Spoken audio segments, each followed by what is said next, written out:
देखिए जो अभी तक हमने पढ़ा है chemical properties metal non metal का, तो वो केमिकल प्रॉपर्टीज थी किस तरह से, यानी कि कोई भी मेटल या कोई भी नॉन मेटल या कहें कि एलिमेंट इलेक्ट्रॉन लूज गेन करता है किस तरह से, रिलेटिविटी शो क्यों करता है।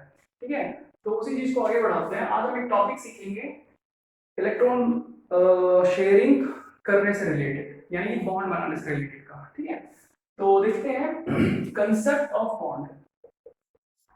कंसेप्ट ऑफ बॉन्ड, जो बॉन्ड है उसका कंसेप्ट क्या है, बॉन्ड क्या होता है, कितने टाइप का होता है, ये वो सब देखेंगे। तो बॉन्ड जो है, बॉन्ड का मतलब होता है एक अट्रैक्शन।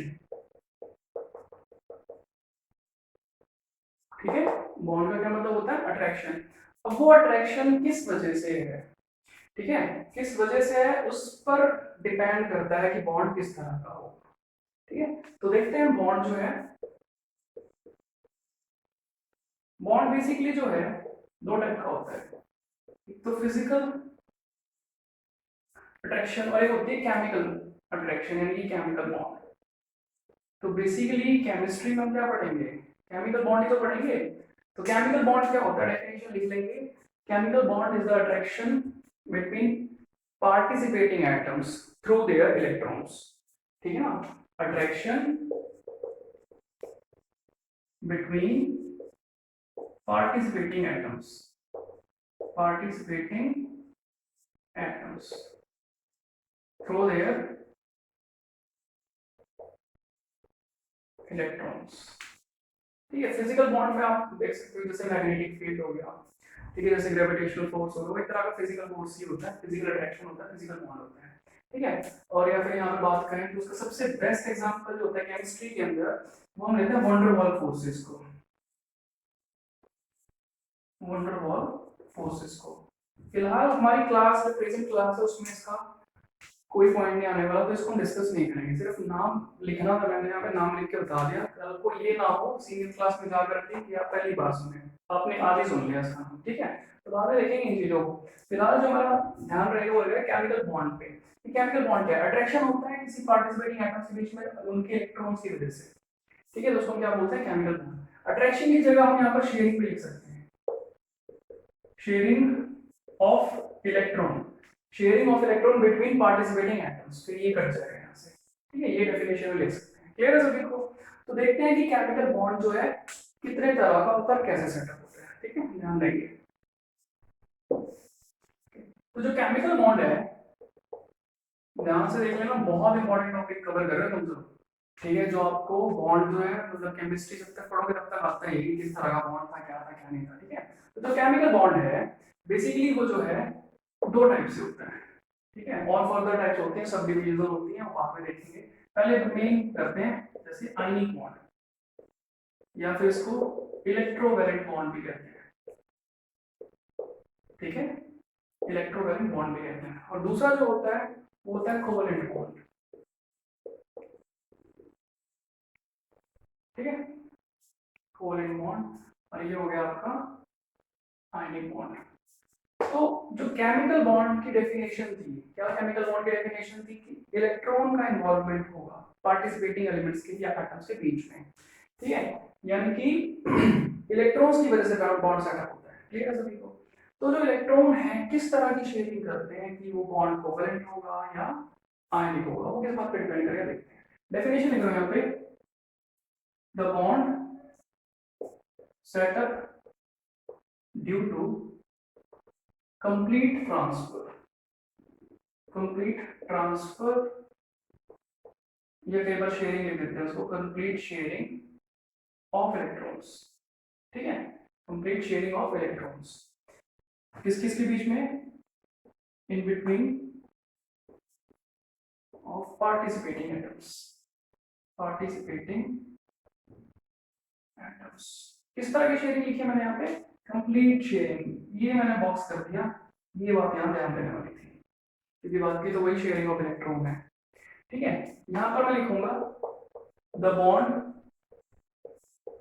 सेटअप बिटवीन, या between participating atoms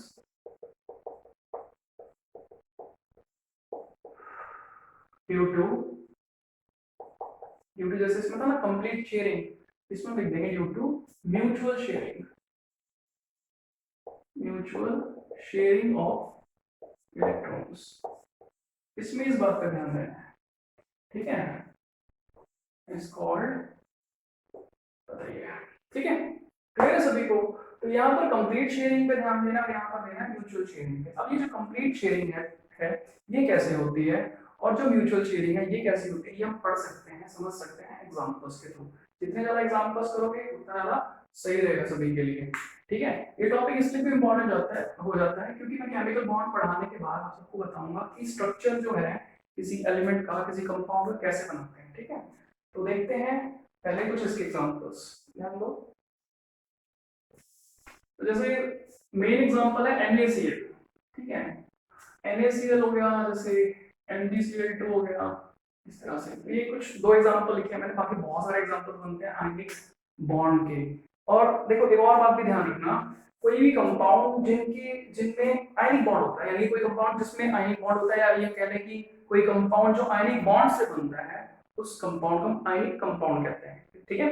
ionic compound कह लो या इलेक्ट्रोवैलेंट कंपाउंड कह लो, ठीक है, समझ में आ गया। तो NaCl क्या है, क्योंकि इसमें आयनिक बॉन्ड है तो इसको आयनिक कंपाउंड कह रहा हूं मैं। अब वो बॉन्ड मुझे क्लियर करना है कि कैसे बनता है। देखो NaCl का जो केस है सिंपल सा है, ये क्लोरीन, ये सोडियम, ये क्लोरीन। आपको पता है कि इसकी कॉन्फिगरेशन 281 है, इसकी पता है 287 है, ठीक है। ये हो गया case 1, first case, initial case, ठीक है। केस 2 में क्या होता है, केस 2 में ये कि जब ये दोनों एक दूसरे के आमने सामने आते हैं, इंटरेक्शन होता है इनका, तो सोडियम को दिखाई देता है, मतलब क्लोरीन को दिखाई देता है कि इसके आउटर मोस्ट में एक इलेक्ट्रॉन है। तो क्लोरीन क्या करता है, उस इलेक्ट्रॉन को अपने पास खींच लेता है, क्योंकि इसके आउटर मोस्ट में 7 है, जैसे कोई इलेक्ट्रॉन गेन करेगा उसका ऑप्टेट पूरा। सोडियम को भी कोई दिक्कत नहीं होने वाली, क्योंकि एक इलेक्ट्रॉन है उसके पास, लूज कर देगा आउटर मोस्ट में, इसके पास भी 8 रह जाएंगे। तो ये करता है लूज, केस 2 में लूज दिखा देता हूं इसका, Na पॉजिटिव, क्योंकि इसे लूज कर दिया, क्लोरीन गेन कर चुका है। तो इसका कॉन्फिगरेशन 28, इसका 288। ये भी क्लियर है सभी को, केस 2, क्योंकि यही तो करते हैं एलिमेंट्स, इनका काम क्या है, इलेक्ट्रॉन लूज गेन करना, अपने आप को स्टेबल करना। इसने लूज करके आउटर मोस्ट में 8 करा, इसने गेन करके आउटर मोस्ट में 8 करा। अब केस 2 में देखो लूज और गेन करने से कंडीशन क्या पैदा होगी, कंडीशन ये आ गई, यहाँ पर पॉजिटिव चार्ज आ गया इस पर, यहाँ पर नेगेटिव चार्ज।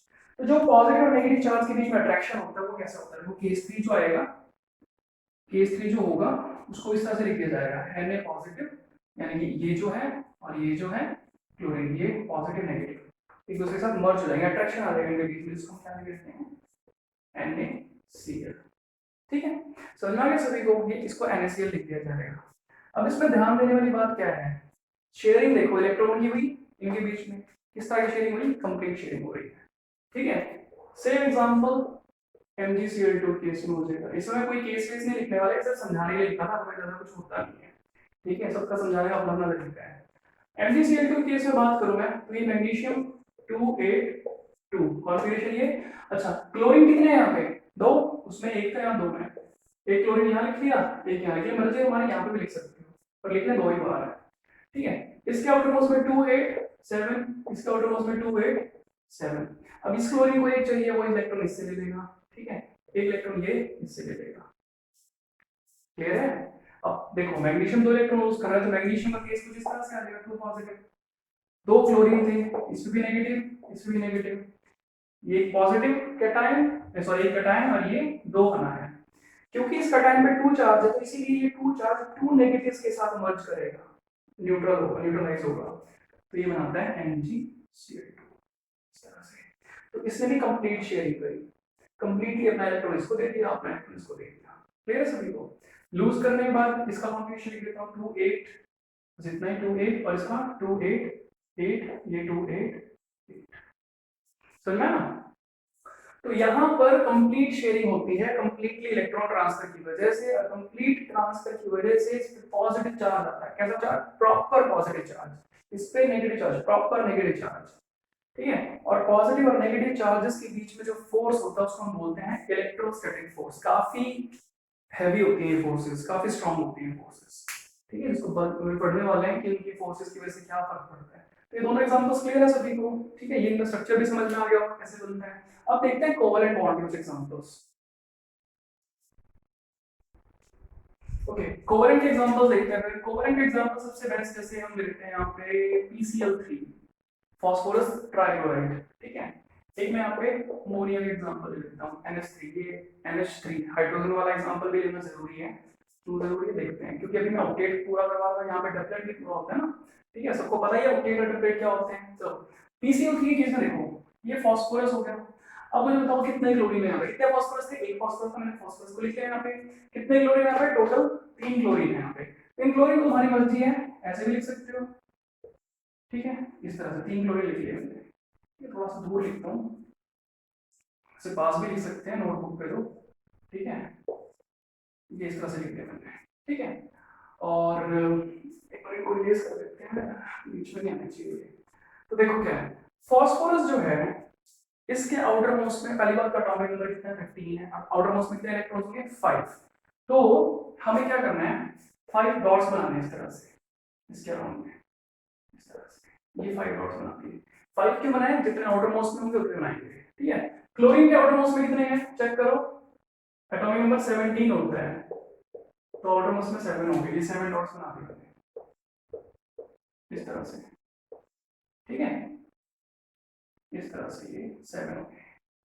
सबको समझ में आ गया ये। तो पहला स्टेप यही है स्ट्रक्चर बनाने का, कि आप सेंट्रल एलिमेंट को लिख लोगे, उसके आउटर मोस्ट में कितने इलेक्ट्रॉन्स है उसके नाम के डॉट बना दोगे, जितने इलेक्ट्रॉन उतने डॉट्स, जितने आउटर मोस्ट में इसके पास थे, जितने आउटर मोस्ट में इसके पास थे, जितने इसके पास थे, ठीक है।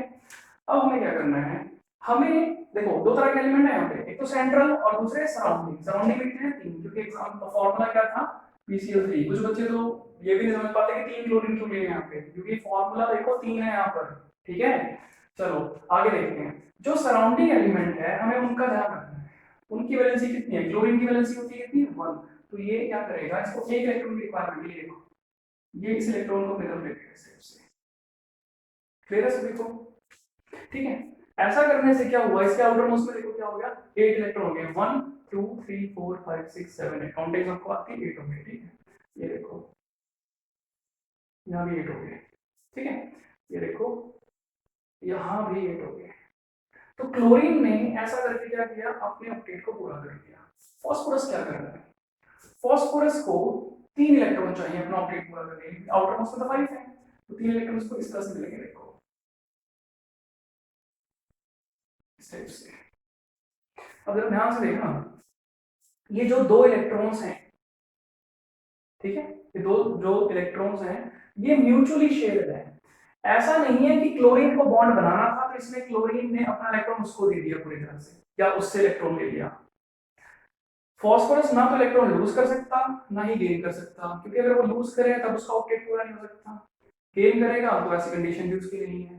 तो ये जो 2 इलेक्ट्रॉन है ये म्यूचुअली शेयर्ड है दोनों के बीच में। तो कुल मिलाकर यहाँ 3 कितने बॉन्ड बन रहे हैं, 3। और तुमने इस स्ट्रक्चर के थ्रू एक बात और सीखी होगी कि जो एक बॉन्ड बनता है उसमें एक बॉन्ड में 2 इलेक्ट्रॉन्स होते हैं, कितने, 2, ये देखो म्यूचुअली शेयर हो गए, ठीक है। तो इसको मैं इस तरह से जनरली इस तरह से भी लिख सकता हूँ, इस तरह से,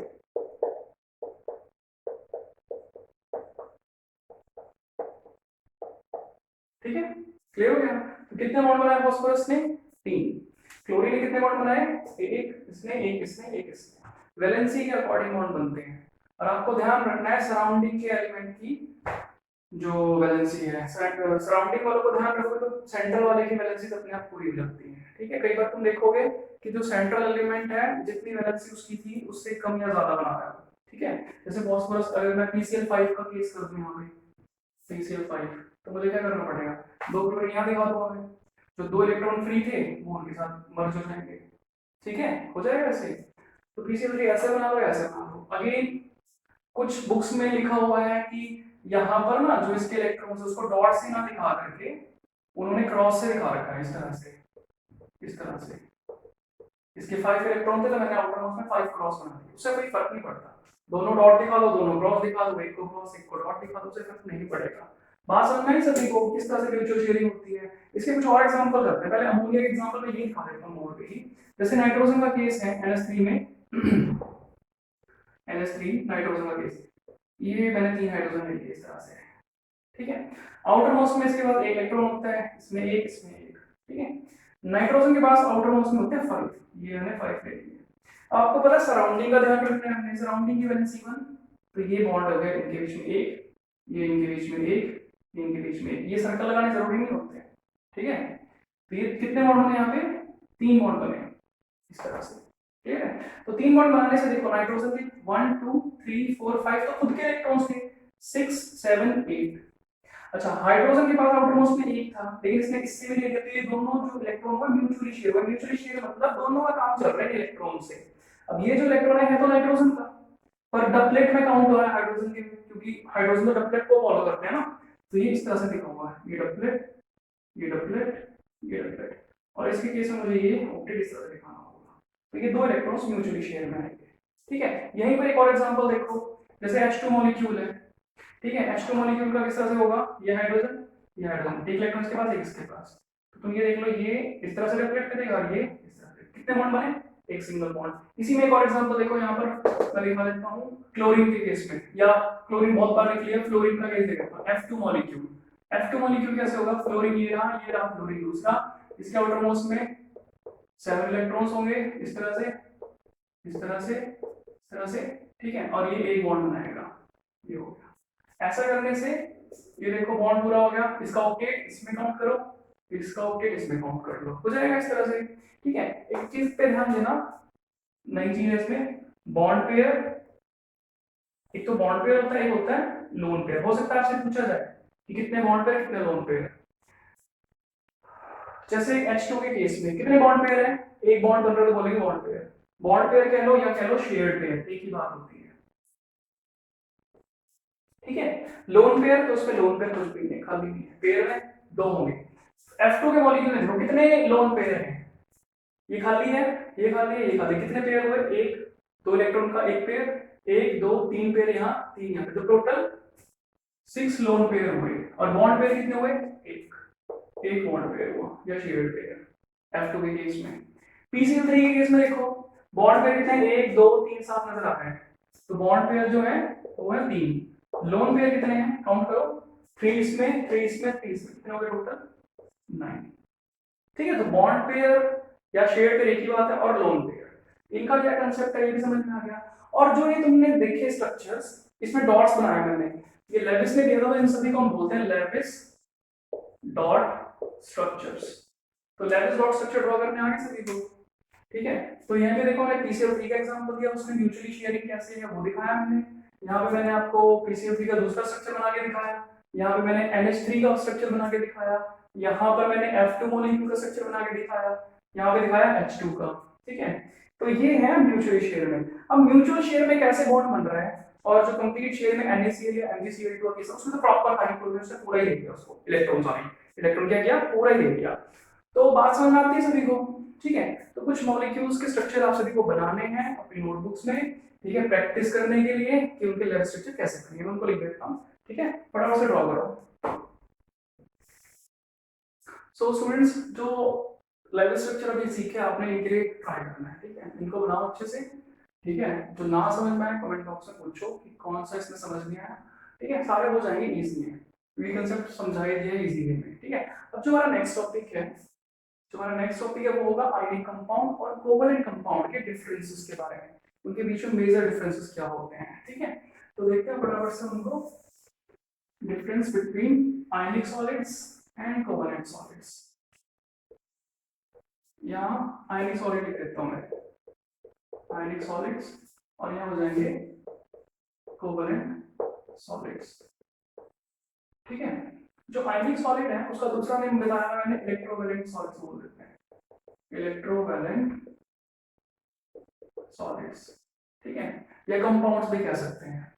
दूसरा इसको कंपाउंड लिखना ज्यादा बेटर है, क्योंकि कई बार गैसेस या लिक्विड फॉर्म में होते हैं तो सॉलिड गलत हो जाएगा, यानी कंपाउंड्स, इसको भी कंपाउंड्स ही कर देते हैं यहाँ पे, ठीक है, कंपाउंड्स। तो जो सबसे पहला डिफरेंस है जो सबको पता है, वो जनरली लिख रहा हूँ कि यहाँ पर कंप्लीट शेयरिंग थी इलेक्ट्रॉन की, कंप्लीट शेयरिंग ऑफ इलेक्ट्रॉन्स, ठीक है। और कोवलेंट के केस में कैसे शेयरिंग थी, mutual mutual sharing of electron, ठीक है, इसमें म्यूचुअल शेयरिंग थी। सभी को क्लियर है ये पॉइंट नंबर 2। जो इसमें कंप्लीट शेयरिंग थी, तो जो फोर्स आता है उसको क्या लिखते हैं हम? इसको लिखते हैं इसको लिखते हैं इलेक्ट्रोस्टैटिक फोर्स ऑफ अट्रैक्शन।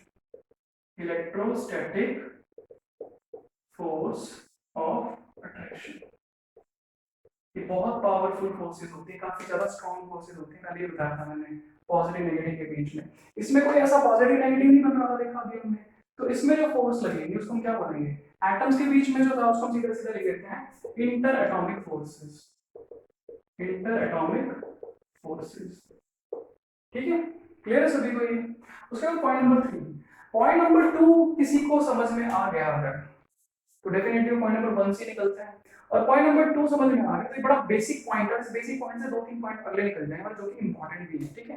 तो देखना है कौन सा। सबसे पहले मैं लिखता हूं, इनका जो मेल्टिंग पॉइंट है वो हाई मेल्टिंग पॉइंट हो जाता है एंड बॉइलिंग पॉइंट हो जाता है, क्योंकि फोर्स ऑफ अट्रैक्शन ज्यादा है। ध्यान से देखना जरा, फोर्स ऑफ अट्रैक्शन अगर ज्यादा है तो जब हम हाई टेम्परेचर पे हीट करेंगे तभी बॉइलिंग या मेल्टिंग आएगी, क्योंकि हाई टेम्परेचर पे सेपरेशन ऑफ मॉलिक्यूल स्टार्ट होता है। जितना ज्यादा फोर्स होगा उतना लेट सेपरेशन आना शुरू होगा, तो इसलिए वो melting point boiling point high रहेगा इनका, ठीक है? जनरली इनके केस में जो मेल्टिंग बॉइलिंग पॉइंट है एंड बॉइलिंग पॉइंट है वो भी हाई होता है, दोनों का हाई होता है, ठीक है? लेकिन कंपेयर करें तो कोवेलेंट वालों का कम हाई होता है इनके कंपेयर, अदरवाइज वो हाई रहते हैं, ठीक है? नेक्स्ट देखो 4, ये जो है आयनिक के केस में ये ब्रिटल होते हैं। कैसे होते हैं?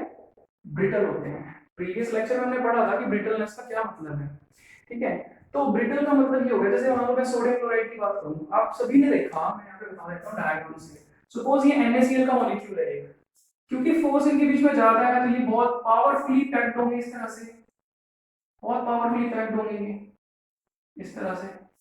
मान लो ये NaCl इस तरह से, तो ये इस पे ध्यान देना जरा, ये बिल्कुल अच्छे से पैक्ड है। अगर जैसे ही इस पे हैमर की स्ट्राइक होगी, क्योंकि इनके बीच में फोर्स ऑफ अट्रैक्शन लिखा हुआ है, इलेक्ट्रोस्टैटिक फोर्स ऑफ अट्रैक्शन, इनके बीच में अगर फोर्स ऑफ अट्रैक्शन ज्यादा होगी, यहां से दूंगा 1 2 3 4, ये 4 के टच में ना, क्योंकि तो अगर इनके बीच में अट्रैक्शन ज्यादा होगी, वैसे 6 के टच में होता है, एक आगे से भी होगा एक बैक साइड में होगा, 3D मॉलिक्यूल होगा ना, क्योंकि तो जैसे 6 के टच में अगर ये है तो ये काफी ज्यादा मतलब अच्छे से स्ट्रांगली अटैच्ड है उनके साथ, और जैसे ही फोर्स लगेगा तो इसके पास कहीं पर भी एडजस्टमेंट के लिए जगह नहीं मिलने वाली इसको, इसलिए ब्रेक हो जाएगा, इसलिए ब्रिटल होते हैं। तो ultimately answer force of attraction ही आया है यहाँ पे, ये ब्रिटल नहीं होते, ठीक है? नॉन ब्रिटल लिखेंगे इनको, नॉन ब्रिटल। क्लियर है सभी को? अच्छा, पॉइंट नंबर 5, ये काफी इंपॉर्टेंट है, ध्यान से देख लेना इसको। पॉइंट नंबर 5 में क्या आएगा? These are poor conductor, poor conductor of current. Poor conductor होता है करंट के, लेकिन सॉलिड केस में सिर्फ, इन सॉलिड केस ओनली। क्योंकि आप सबको पता है इस बात का कि जो करंट को कंडक्ट करना है तो उसके लिए या तो फ्री इलेक्ट्रॉन्स चाहिए या क्या चाहिए? फ्री आयंस चाहिए। अब ये देखो NaCl बॉन्डेड है, फोर्स ऑफ अट्रैक्शन ज्यादा होने की वजह से सॉलिड फॉर्म में। अब जैसे मैं इस पर करंट पास करूं तो उसमें जो सोडियम और क्लोरीन है वो अपनी अपनी जगह पे फिक्स है, फिक्स पोजीशन पे, वो मूवमेंट नहीं कर सकते। तो आयन जो है मूवमेंट नहीं कर रहे सॉलिड स्टेट में, इसलिए करंट को कैरी नहीं कर सकते, इसलिए पुअर कंडक्टर है। समझना क्या?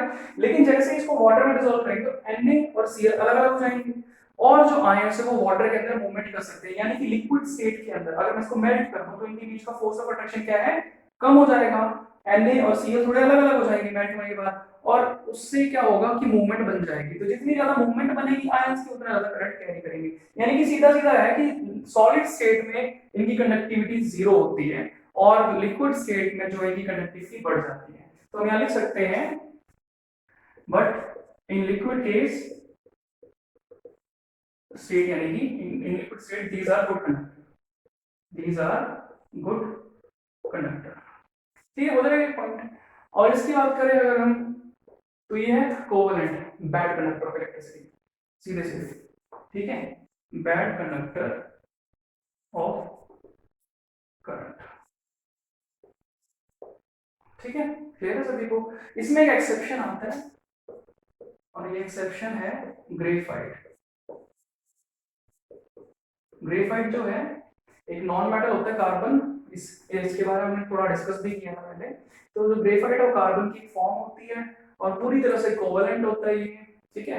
और कोवेलेंट होने की वजह से इसमें जो इलेक्ट्रॉन्स हैं वो फ्री होते हैं कहीं ना कहीं, जो इसका स्ट्रक्चर है इसमें कुछ स्ट्रक्चर की वजह से इलेक्ट्रॉन फ्री होते हैं, उसमें इलेक्ट्रॉन का मूवमेंट होता है जिसकी वजह से करंट को कैरी करता है। ठीक है, तो ये 5 डिफरेंसेस आपने करने हैं। एक बात बता दूं यहाँ पे कोवलेंट कंपाउंड का जो अदर नेम है इसको हम नेटवर्क कंपाउंड भी कहते हैं, नेटवर्क कंपाउंड, या फिर इसको हम एटॉमिक कंपाउंड भी कहते हैं, एटॉमिक कंपाउंड या एटॉमिक सॉलिड भी कह देते हैं इनको। ठीक है, रीजन उसके पीछे नेटवर्क के पीछे, नेटवर्क का मतलब होता है ना ये कि जैसे कि अगर आप किसी को जानते हैं फिर वो किसी और को जानता है, इस तरह से करते करते एक दूसरे को जानना जो होता है, जो अप्रोच होती है कह लो, ठीक है, उसको हम नेटवर्क बोलते हैं। ये नेटवर्क कंपाउंड वही होते हैं, क्योंकि ग्रेफाइट जो मैंने बताया इसमें काफी सारे कार्बन हुई, हर एक कार्बन कैसे ना कैसे करके एक दूसरे के साथ लिंक में है, इसलिए इसको नेटवर्क सॉलिड बोल देते हैं, नेटवर्क कंपाउंड। एटॉमिक इसलिए क्योंकि जो इसके बेसिक पार्टिकल्स हैं वो सिर्फ और सिर्फ एटम्स होते हैं, इसलिए इसको एटॉमिक कहेंगे। इसमें एटम्स नहीं होते, इसमें आयंस होते हैं। आपने देखा इलेक्ट्रॉन लूज करने में पॉजिटिव कटायन बन रहा है और फिर नेगेटिव आयन बन रहा है, इसमें आयन के पार्टिसिपेंट्स, इसमें है एटम्स, इसलिए नेम का डिफरेंस आ जाता है। तो होपफुली वीडियो काफी हेल्पफुल होगा आप सभी के लिए।